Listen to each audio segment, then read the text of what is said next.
Okay, I'm going to show you the password here. If I can find it. There we go. All right.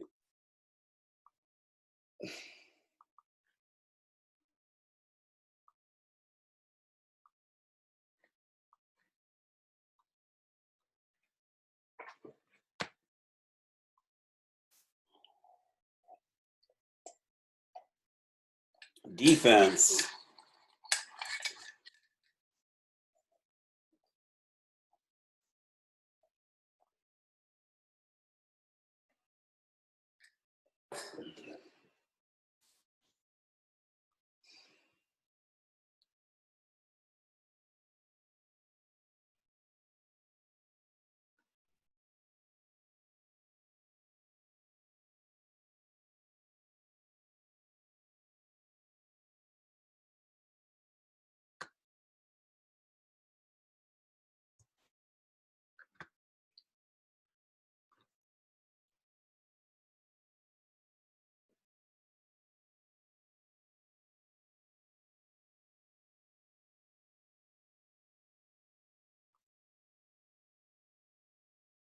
You guys seeing the slides? Yeah, okay. Just want to make sure.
Okay.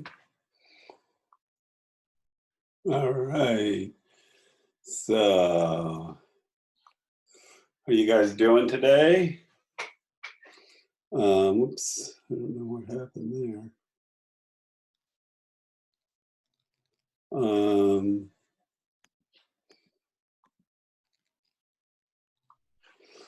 Okay. So, welcome to class again. Today, of course, we're going to talk about defensive programming, okay? And it's kind of, let's kind of talk about something you've heard this term before. Defensive driving. How many of you guys have heard that term before? Yeah, what does that mean?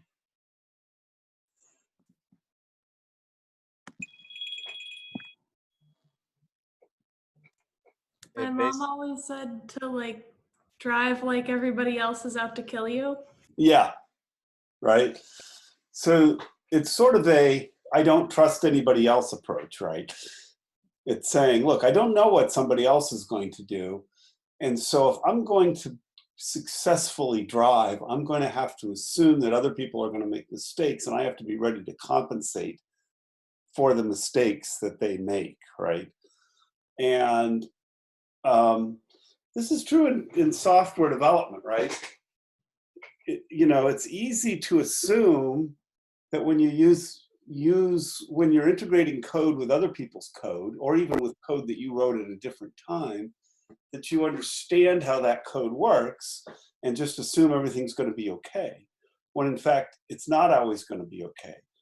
At the same time, you might be taking input from users and you don't know what they're going to type in, right? You can't assume that they're going to type in what you want them to type in.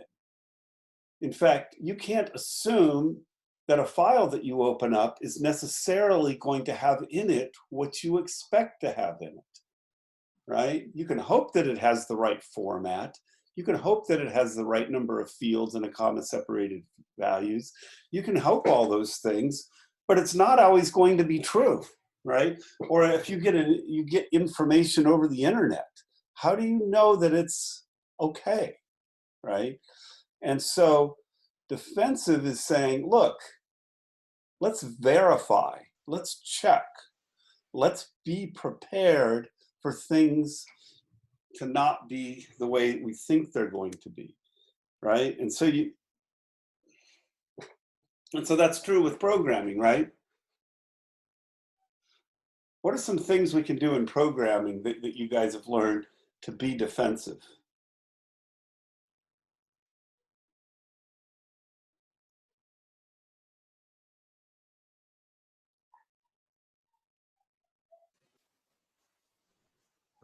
Having things that like check for if there was a null input taken in.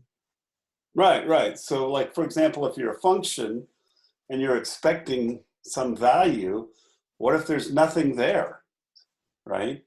especially if something's a pointer. For those of you who know what pointers are, null pointers, if you try to use them, are really bad, right? So don't trust what comes in. What else?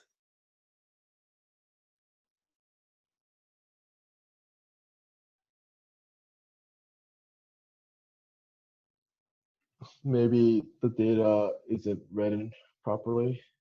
Okay, so data might not be properly formatted, or might be the right types, right? You can't assume, or maybe data's not in the right range, right? Maybe you're expecting something between 1 and 10 and you get 30, right? So one of the first things we need to do in defensive programming is protect your program from invalid inputs, right? There's an axiom of computer science that says garbage in, garbage out. And we don't want to output garbage. So if we don't want this axiom to be true, we can say, well, there might be garbage in, but I'm not going to put garbage out. So what do? So clearly we can check all the values of data from all external sources and check the values of all routine input parameters, right? We can check those things. And then if we're going to check things, we have to decide, what do we do when they're bad, right? What are some things we could do when we get bad input?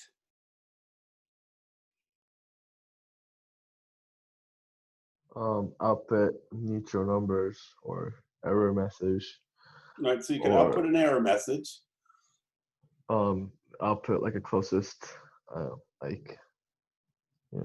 answer, I guess. Okay, so basically, if somebody puts in, if you get some bad data, you could say, well, what's the closest thing to what they put in that makes sense? Yeah. Right.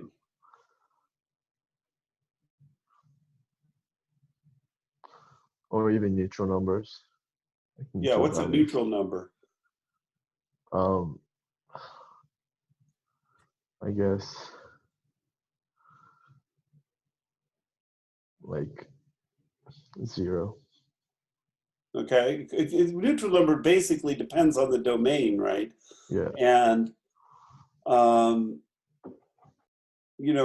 example, let's say you're writing the code for a drive-by-wire car, and one of the inputs is the angle of the steering wheel, right? And so certain angles make sense. Maybe 0 is when the steering wheel is centered, and maybe the steering wheel can go 180 this way and 180 that way. And what if you get a number of 4,096? Well, that's not possible, right? Now you could say, well, the closest thing to 496 is turning 4,096 is 120. And so let's just turn as sharp as possible to the right.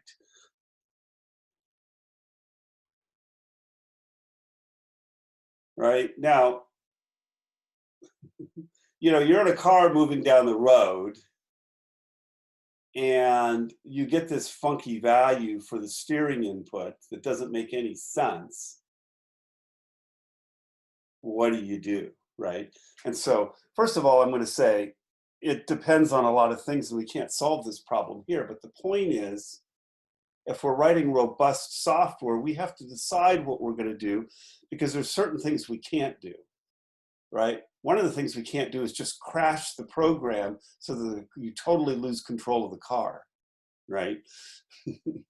That's not acceptable, right? In fact, there's a term for that. There's a term called robust, and robust is different than error-free. Robust means that the software tries to keep on going even when there's a problem, because you can't afford to not have it run. You can't just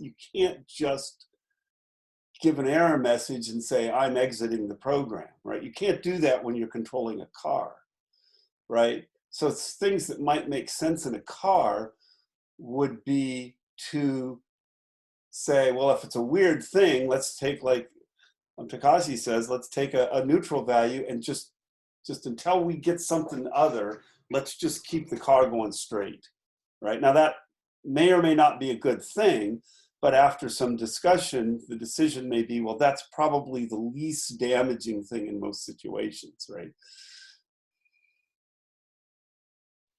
Now, on the other hand, let's say you have a program that's writing paychecks, and all of a sudden it gets a number, you know, $462 trillion,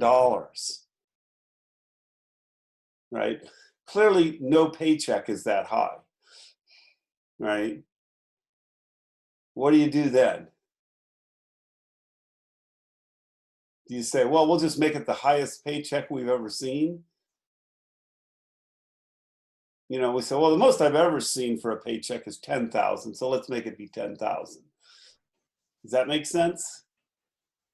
Isn't that a situation where you'd want like accuracy over robustness? Exactly, right? So in a situation where it's not going to kill anybody to stop the program, you say, hey, this doesn't make sense. This points to potentially deeper issues in the program. Maybe I'm printing out garbage checks, and maybe all the checks are bad, and this one was just so bad that I noticed it. So I better stop the program, warn the user, you better see what's going on, because something is corrupt, something is wrong here. It's not acceptable to just print out bogus paychecks, right? It's just not acceptable. It didn't pass the sanity test, and we're shutting things down, right? So these are two extremes, right? In one extreme, if things aren't working, you shut them down. In another extreme, you find a way to keep things going, right? And, you know, now,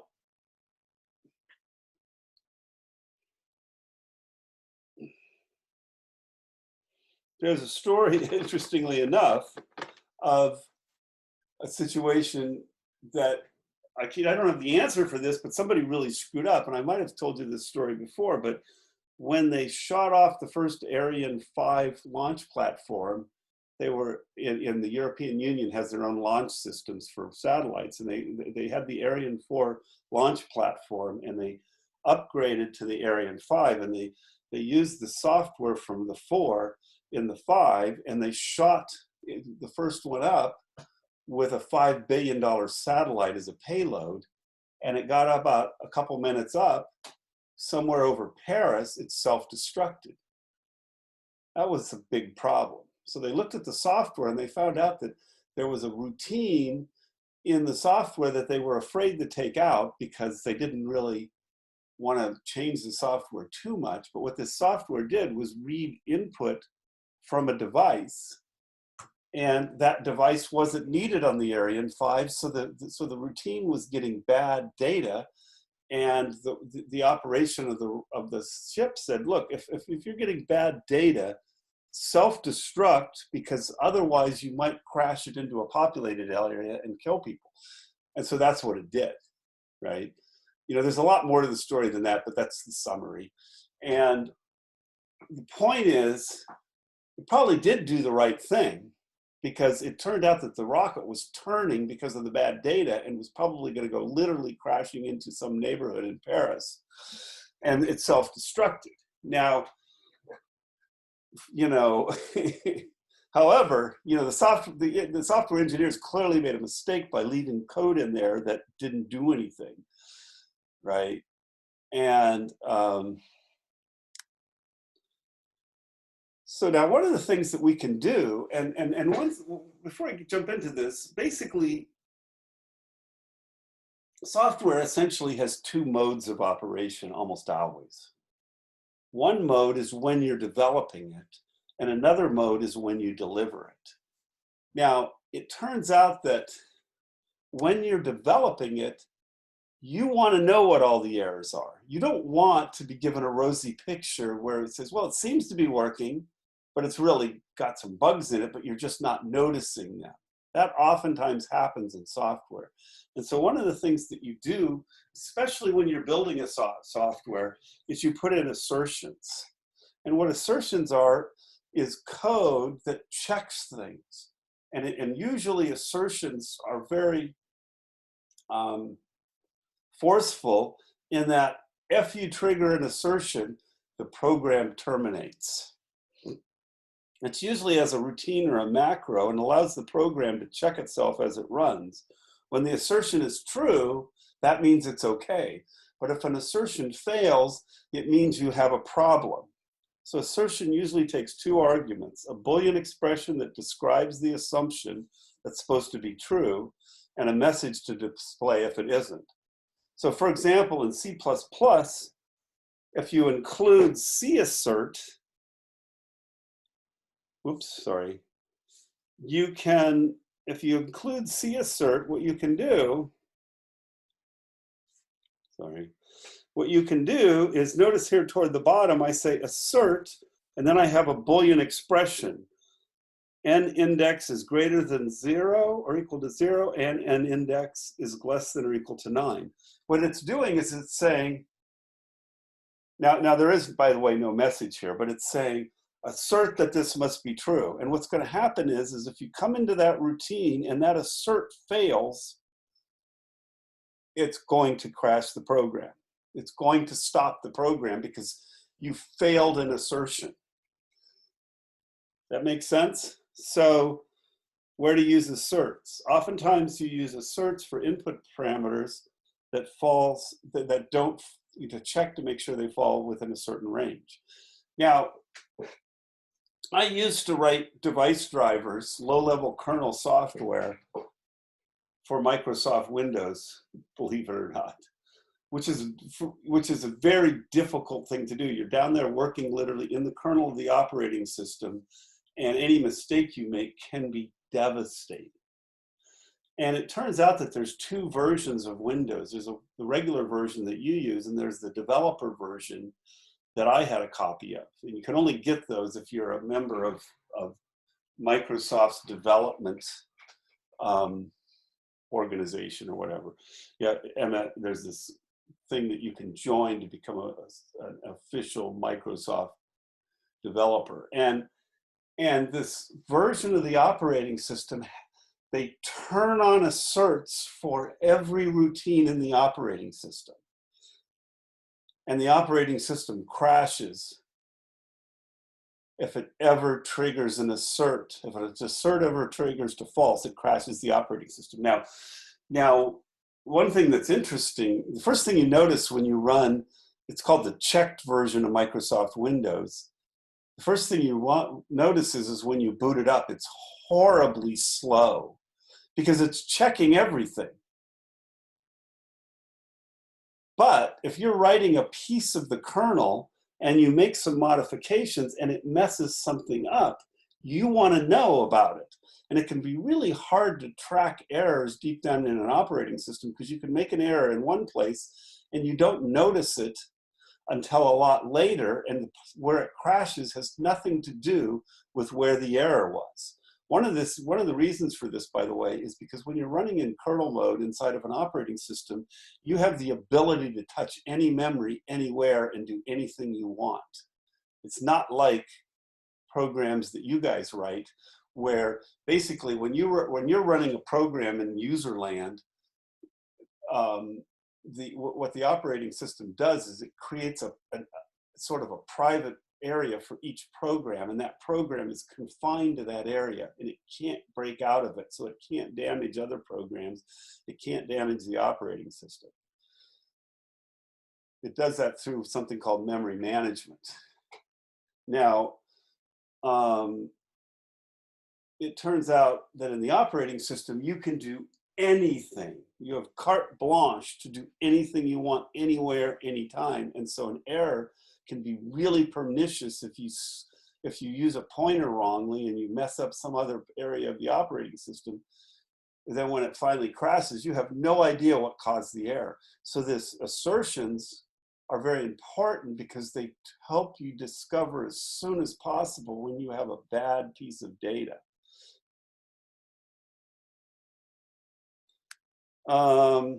So there's lots of places you could use an assert. You can use it on parameters when a stream is open. You can use it on file types things. I'm not going to read through all of these. You can use it to check if a point, make sure a pointer isn't null. You can use it to check if something has a certain number of data elements. You can make sure tables are initialized.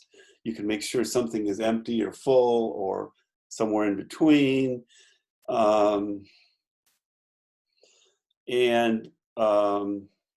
This last one's kind of interesting, that the results from a highly optimized, complicated routine match the results from a slower but clearly written routine.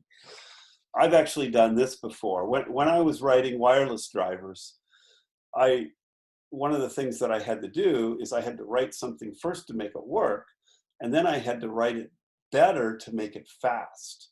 Because when you're writing low-level packet switching code for a networking, you literally have to be able to handle tens of thousands of packets every second. And if you don't write your code efficiently, the performance is slow. And so I wrote it, I got my software running for this one routine, which is a very complicated piece of software, probably one of the most complicated pieces of software I've ever written in my life. And people were paying me a lot of money to write this software, and it had to be right, but it also had to be fast. So I wrote a new version that was a lot faster, but it was even more complicated. It was really complicated. And what I did was I wanted to make sure that the more complicated but efficient version matched the other version. And so I literally had the program run the new version, but also run the old one and compare the results in real time. Of course, that slowed everything down, but then I tested it a lot. And then when I felt pretty sure about the new version, then I took the old version out, and then I had a fast piece of software that I could literally push gigabytes through a second, right? And so this is something you might use an assert for. These are, so here's the point. Assertions are used during development to flag things that should never happen, that should never, ever, ever happen, right? So that's how you use assertions. And that's why, by the way, you put all these assertions into Microsoft Windows when you're developing it, and then you take them out when you deliver it, because you've already proven that under normal conditions, the operating system doesn't trigger any of these, hundreds of thousands of assertions. And so you feel pretty confident about it, and you want the thing to run fast. So assertions are for development time. Error handling is a completely different thing.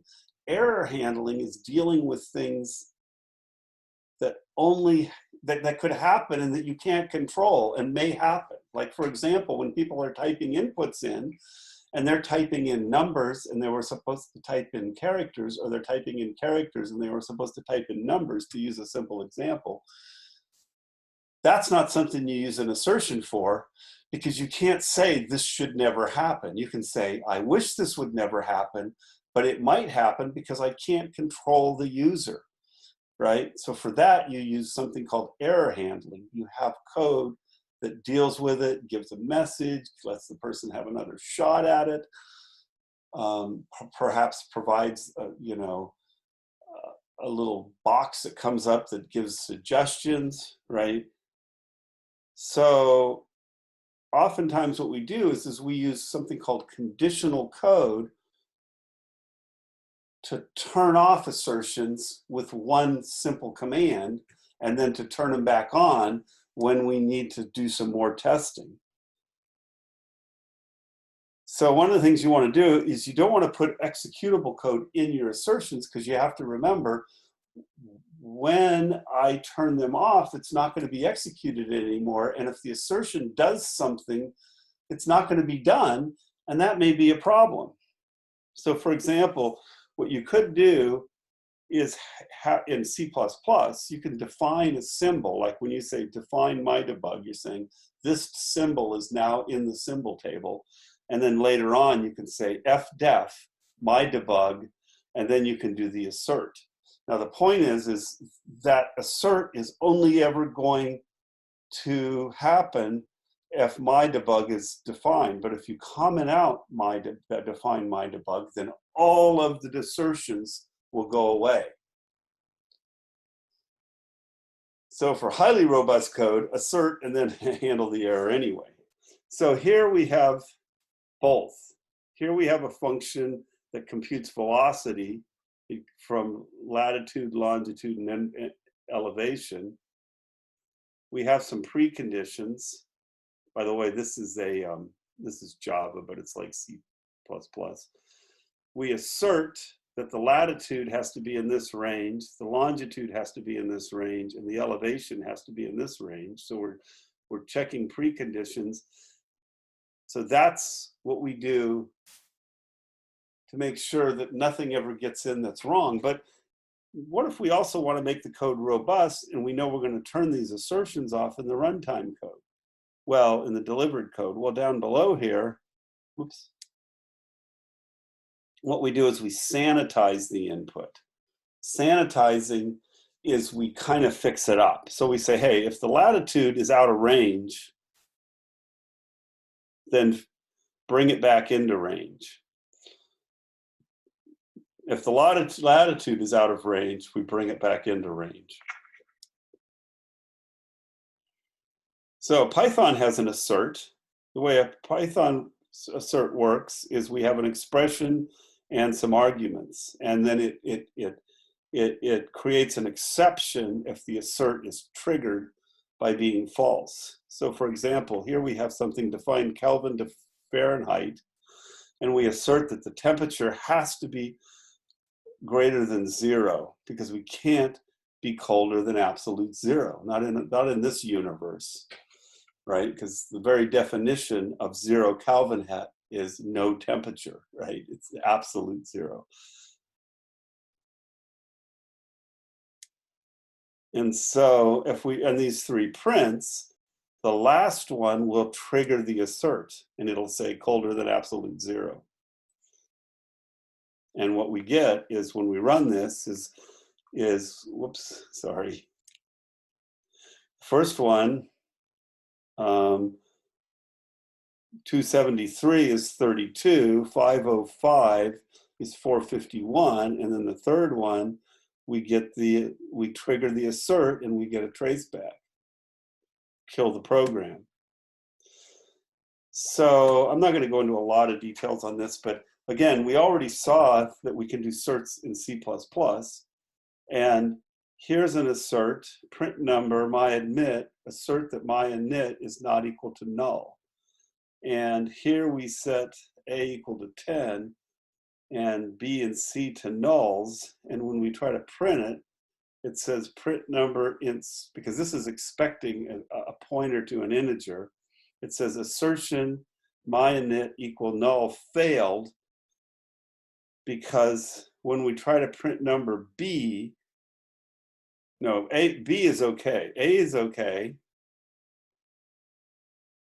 Well, A is just a number. B is a pointer to A, so that's okay. C is null, so it triggers the assert.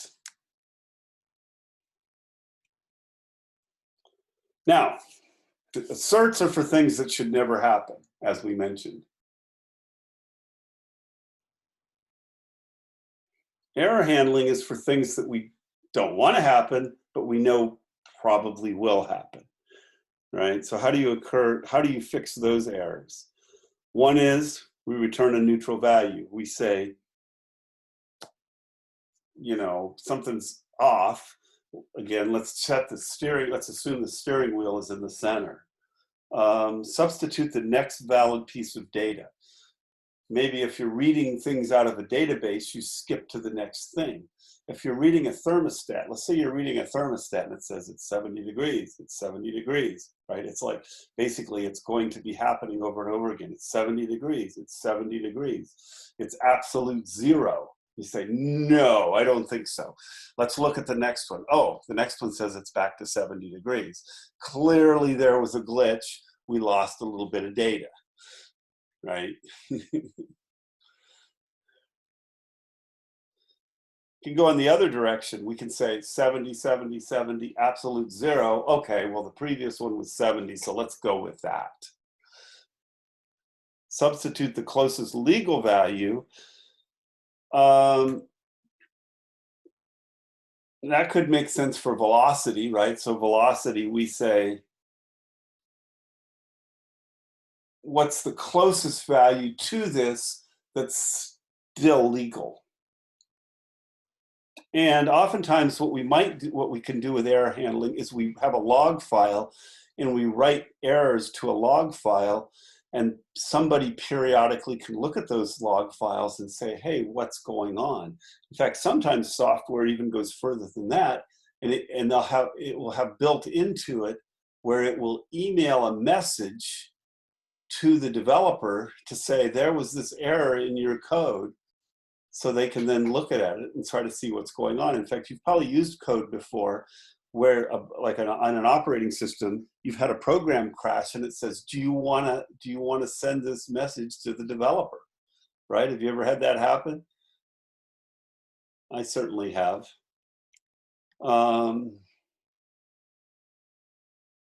Oftentimes for error handling, what you want to do is have some centralized error processing routine, right? So you can centralize it. And so what you do is you trap your errors as exceptions using tries, which you can do both in C++ and in Python, and in most languages have a way of catching errors. And then you can throw those errors to a routine that manages errors. Alternatively, you can just display a message when it's encountered. You may or may not want to do that. Or you can handle an error wherever it makes sense, right? And then, of course, if it's a really bad error, like said, we're writing a paycheck for $47 trillion, we can shut down.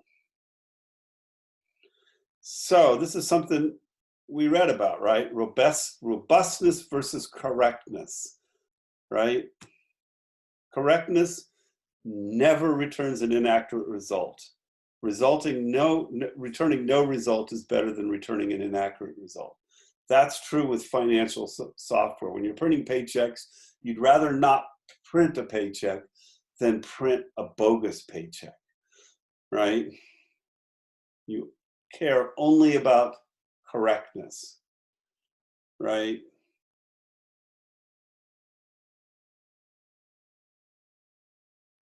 Right, that's, now robustness is trying to do something that will allow the software to keep operating, even if it leads to results that are inaccurate sometimes. So here's a good question that has to do, just out of curiosity. Let's say we're writing programs that are counting election results. What do we want that software to be? Correct or robust?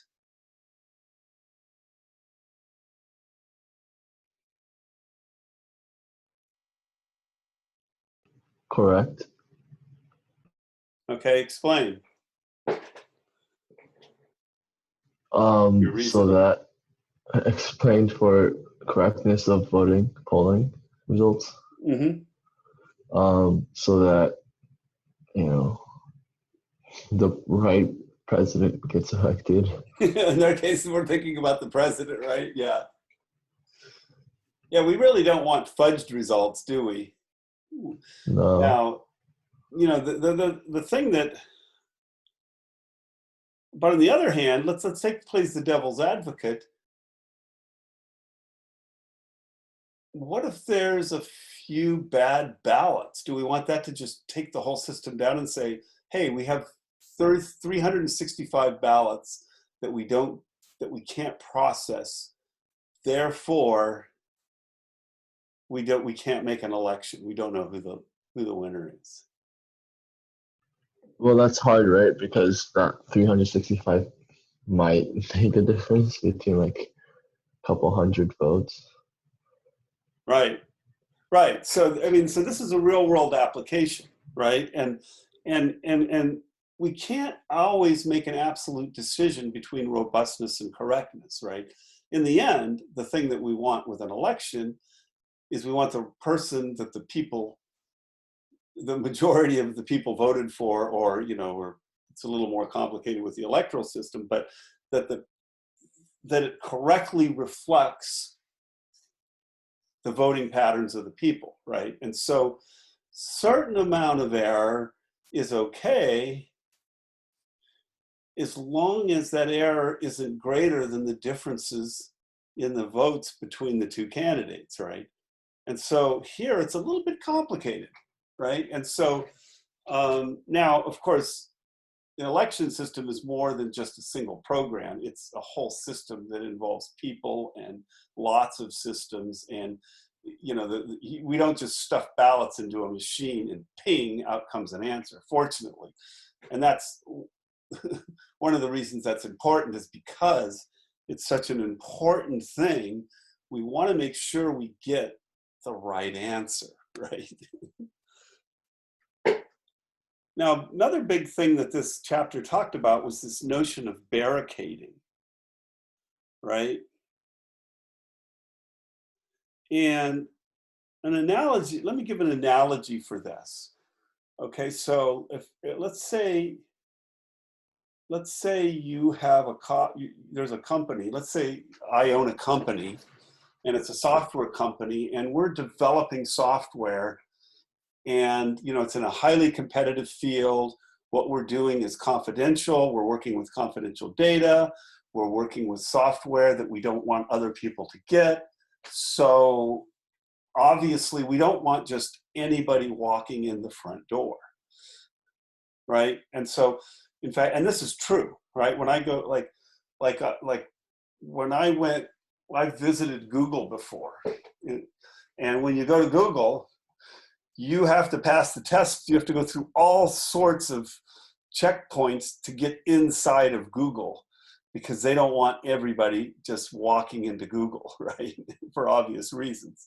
And this is true in most software shops, right? Now there's probably some smaller ones that you could just kind of wander in and somebody would finally ask you, who are you and what are you doing here? But most companies have this sort of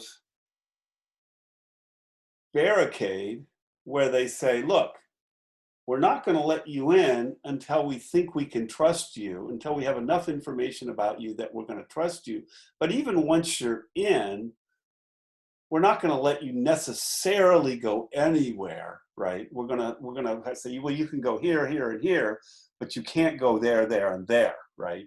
And so but you're more trusted than just anybody, right? Once you've been given that visitor's badge, right? So the idea of a barricade in software is that if you're writing code, you have code inside the program that you've worked carefully on, you trust it, you've tested it, you've put in a bunch of certs, and you're pretty sure that when it's presented with correct data, it works correctly, right? And that's what we're talking about with this internal classes, right? And on the other side of this barricade, we have sort of the outside world, data coming in from people, data coming in from instruments, data coming in from a database, data coming in from a file, right? Data coming in from controls. Now, we can't trust these. And so the idea of a barricade is that we have software that checks, right? Just like when I go into Google, they check. They look at my license, you know, maybe they check my references, right? They check things out to make sure that data doesn't get into the system until we're sure it's okay.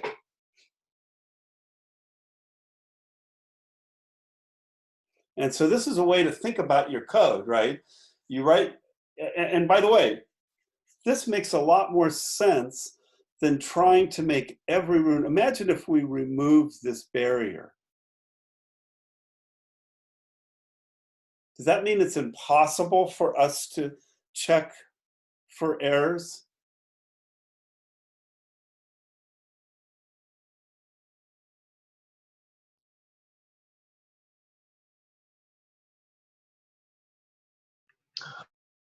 So what was the question again? Okay, let's say we don't have a barrier, a barricade, checking for everything coming in. Does that mean we're just giving up on checking?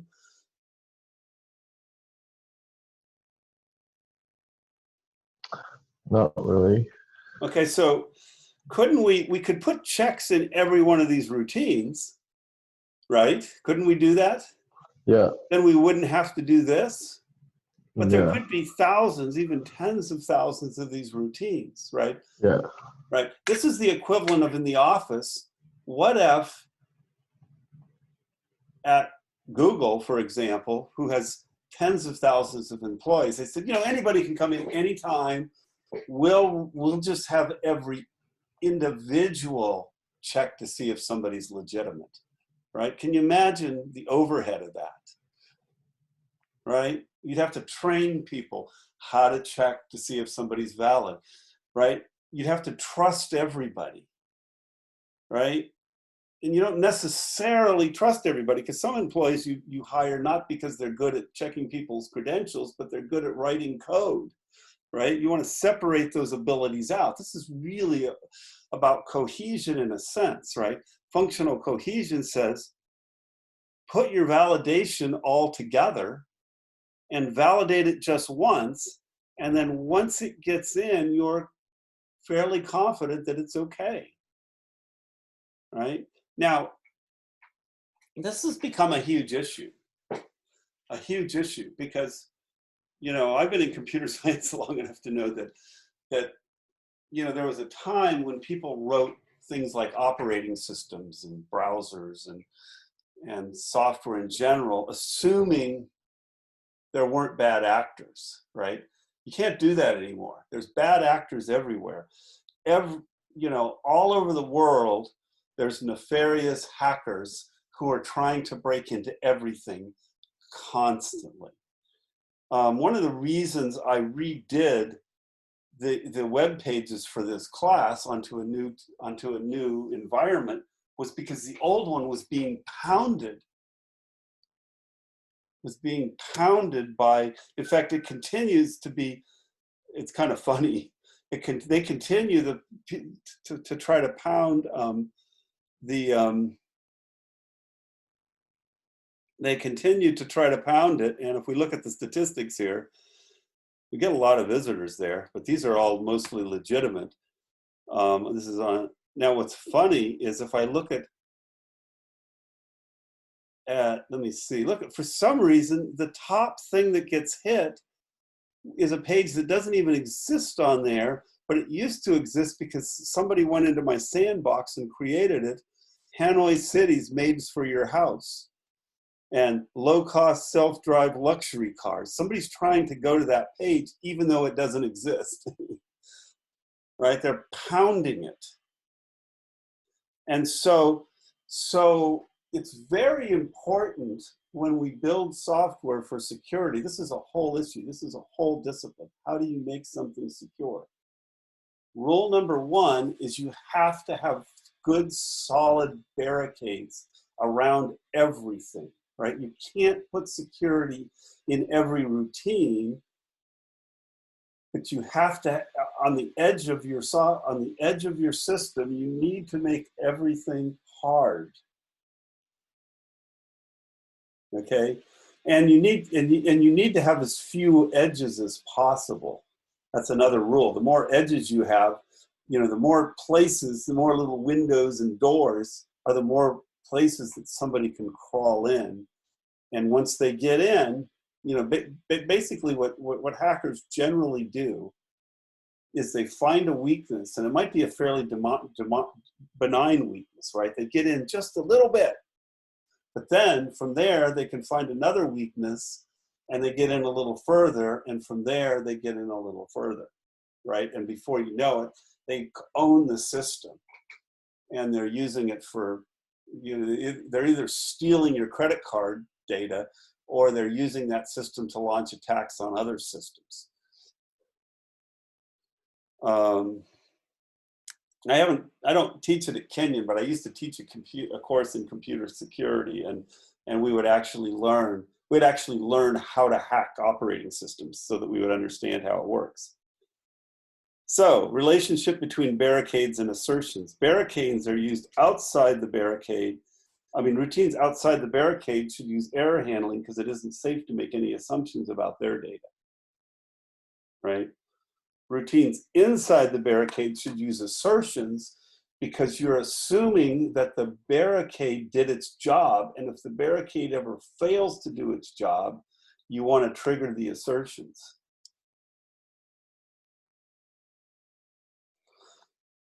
Typically, and in most systems, you have modes, development mode and production mode, just as I talked about earlier. So when you want to have a way of switching on development mode that checks a lot more, and then switching off development mode to put it into production mode. Yeah, this is a dead program normally does a lot less damage than a crippled one, right? We've kind of talked about that. Now, one last thing, I've only got 3 minutes, but we've talked about defensive programming. There's actually something called offensive programming. That seems kind of weird, doesn't it? What is it? Well, it's making errors so obvious that you won't miss it. Asserts do that, right? Asserts, if every time you run your program it dies, you know you have a problem. You don't just say, well, we can ignore that error, right? Now, one other thing that you can do is every time you allocate an object, and then when you're done with it,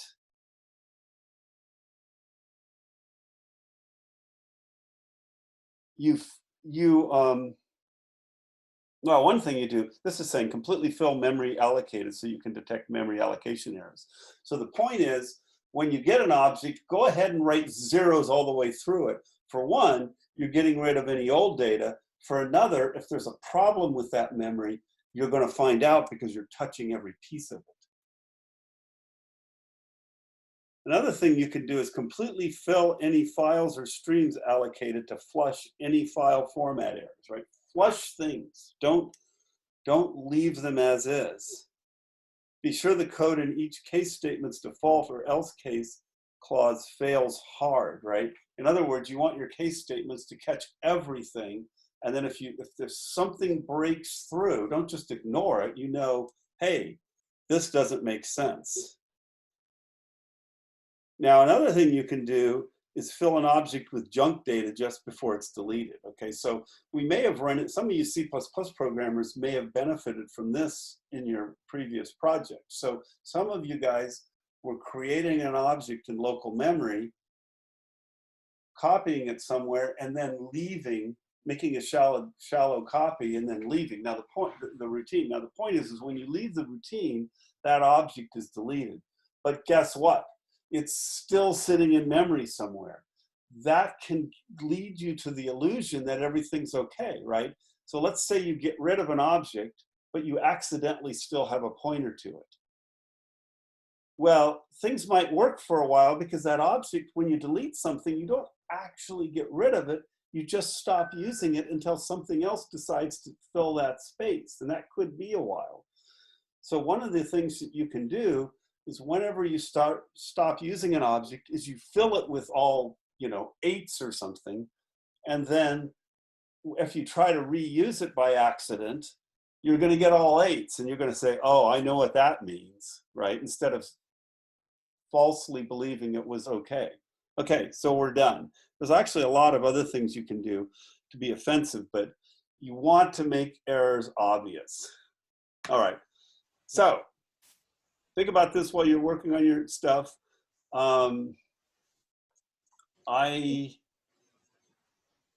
Just some quick questions. Yes. For the UI design, Yeah. is this we could just do kind of a mock-up of drawing out the designs and uploading a PDF of them? Right, that's what I'd like to see. That's a really good question. So for the user interface, which is due When is that due? That's due on November 13th, right? Friday. What I want to see there is just a picture of what you it could be more than one picture because you'll probably have more than one screen, but a picture of each screen with the widgets, the control widgets, the buttons, the whatever, and then a description of what, how that works, right? And one of the things that's oftentimes useful when you're doing this sort of a design is to give what I'm going to call a user story or a scenario. You say, okay, you literally describe in a paragraph, you say, okay, this is what the person sees, and what they're going to do is they're going to use this pull down to choose the type of art. They're going to use this pull down to select, the era or something, and then they're going to hit search, and then they're going to see these pictures. And then they're going to either hit a thumbs up or a thumbs down, right? You can tell a story like that. And that helps that,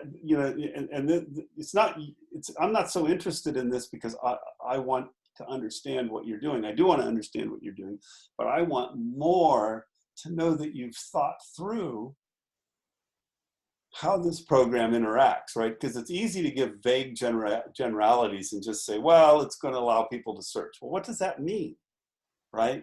When you say search, specifically, what fields are they going to be able to search for? How do they pick those? How do they pick those values? Do they type them in? Do they have pull downs, right? What happens if what they pick results in hundreds of matches versus no matches versus one match, right?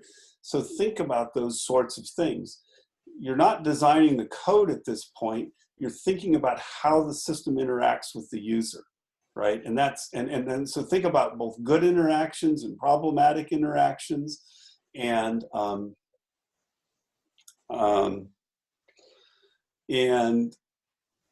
imagine that you're a user using this program and what you want it to do, and then talk about that in the context of sort of a visual representation. That help? Do we need to draw a UML class diagram? Nope. That's for November 16th. Okay, Class thank you. diagram. I'm not asking you to design the code.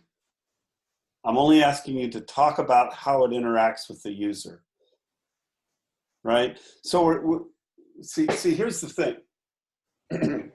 This is a user. This is fundamentally a user-driven program, right?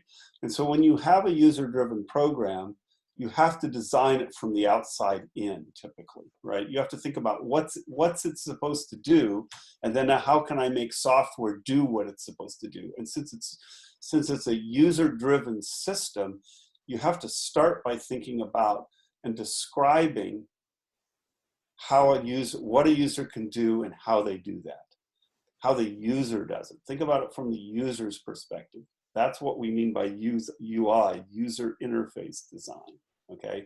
And then, once you know that, then you think about what are the classes that I'm going to have to create to support these interactions. And then one other quick question. It looks like there's a homework called Phone Database, which the description seems to just be making the SQL database for the phone app, but we already did that at some point. Oh, where's this at? In Moodle. Oh, in Moodle. I'm sorry, there could possibly be, let me look in there. That could be something that got left in there. So let's see, phone. Wait, where is it? Homework. It's the last thing. Oh, yeah. So are they the same assignment? Yeah, I'm going to get rid of this one. Yeah, I'm going to just delete this one. I am sorry. If you turn something in, I apologize. You had to do this anyway, but I don't mean to have an assignment for it. That was something I missed. It was left over from importing the class. Okay. So what basically supersedes this is is the assignment. The Node.js apps. Yeah, and the phone app and the Node.js apps. Actually, it's really the phone app because the Node.js apps just reuse the same database. Mhm. So it's gone now. All right. Well, I was just checking that. Thank you. Also, Professor Scott, for the project 3, our social network, our SQL link is not working.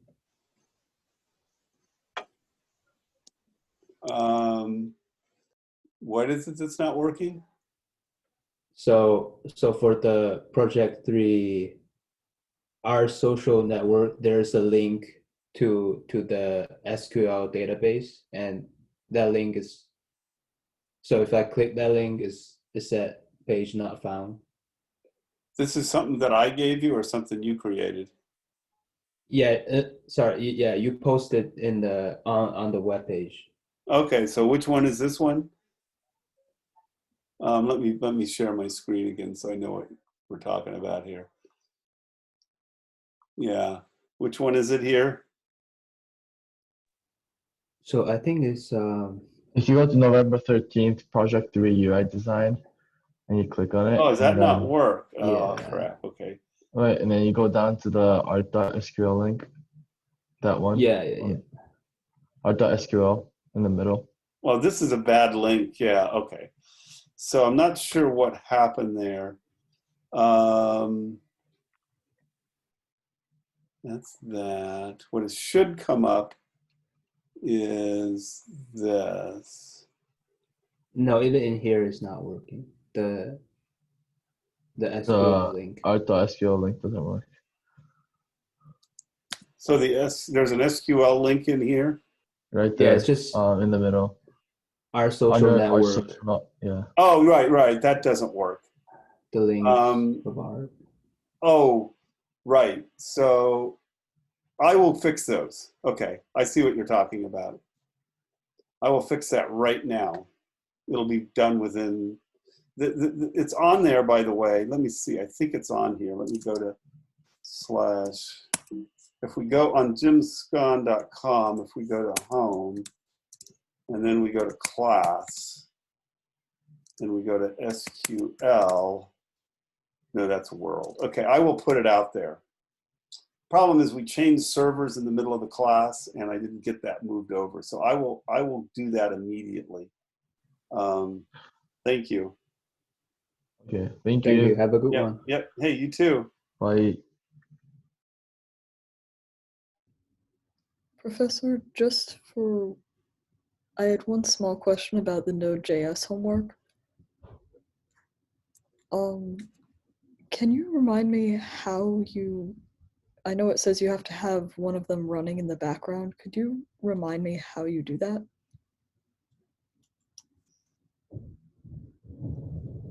Oh, right. What you do is this. If you do, you see in my screen, right? Yeah, okay. So if you type in the name of a program and then you do ampersand at the end, it runs it in the background. Oh, okay. All right. That's it. Thank you. Okay. So you have a question, Angie? Nope, apparently not.